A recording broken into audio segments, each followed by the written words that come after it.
नमस्कार मैत्रिणींनो, मी गायत्री सातपुते तुमचं सर्वांचं आपल्या यूट्यूब चॅनलमध्ये आणि आजच्या एका नवीन ब्लॉगमध्ये खूप जास्त स्वागत करते. तर आजचा आपला स्पेशल ब्लॉग एकादशीचा असणार आहे, जी 15 दिवसाला येते. ती एकादशी आपल्या आजच्या आहे.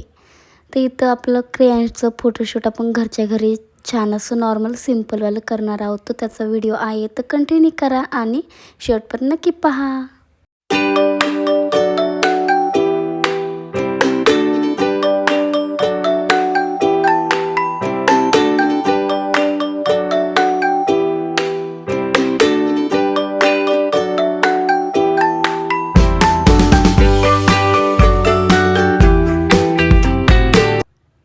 तर तुम्ही इथं पाहू शकतात, फोटोशूट करताना तो खूप जास्त त्रास देतो आहे.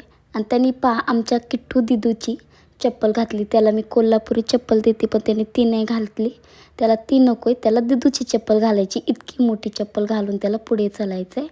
आणि आता तुम्ही पाहू शकतात क्रियांश आमचा कुठे गेलेला आहे. तर त्यांनी एकही छान असं नीट फोटो मला काढून दिलेला नाही. पण चला, नॉर्मल असं मला वाटलं होतं मनात की करूया फोटो त्याचं शूट नॉर्मल एकादशीचं असं धोतर वगैरे घालून. तर त्यामुळं मी केलेलं. त्यानंतर इथं तुम्ही पाहू शकतात आम्ही थोडी छोटीशी अशी त्याची रील्स बनवावी, त्यासाठी देखील त्याच्या ह्या व्हिडिओच्या क्लिप मी घेतलेल्या आहेत. तर त्यालाही देखील त्याने खूप जास्त त्रास दिला होता, पण खूप छान असं त्याची रील्स बनवली गेलेली आहे. यातनांच्या वाळवटी असो तुझी छत्रछाया, चुकल्या लेकरासी दाव थोडी दया, उधळावा जीवनात भक्तीचा सावळा रंग, मनाच्या गाभाऱ्यात वसावा अनंत तो पांडुरंग, अनंत तो पांडुरंग.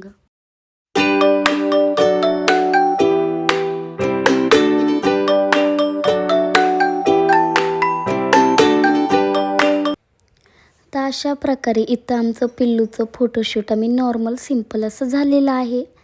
तर त्यानंतर दुपारची वेळ सगळी गेलेली, काहीच नव्हतं केलेलं. त्यानंतर रात्र झालेली आहे आणि आम्ही बनवतो आहे टेरेसवरती चुलीवरती स्वयंपाक. ते तर शेंगदाण्याचं बेसन बनवलेलं आहे. तुम्ही पाहू शकता, छान असं हिरवंगार मस्त. तुमच्याही तोंडाला पाणी सुटलं ना, तर ठीक आहे. तर इथून पुढे आपला व्हिडिओ कंटिन्यू करा आणि जे फोटो मी काढले होते ते देखील तुमच्यासोबत शेअर केलेले आहे ते. तर चला, व्हिडिओ कसा वाटला ते नक्की सांगा कमेंटमध्ये, आणि आवडला असेल तर एक लाईक नक्की करा आणि व्हिडिओला कंटिन्यू करत चला आणि सबस्क्राईब करायला विसरू नका. तर चला, भेटूया पुन्हा एकदा नवीन व्हिडिओमध्ये. तोपर्यंत व्हिडिओ पाहिल्याबद्दल तुमचे सर्वांचे मनापासून खूप जास्त आभार. तर चला, भेटूया पुढच्या व्हिडिओमध्ये. तोपर्यंत काळजी घ्या. Bye bye.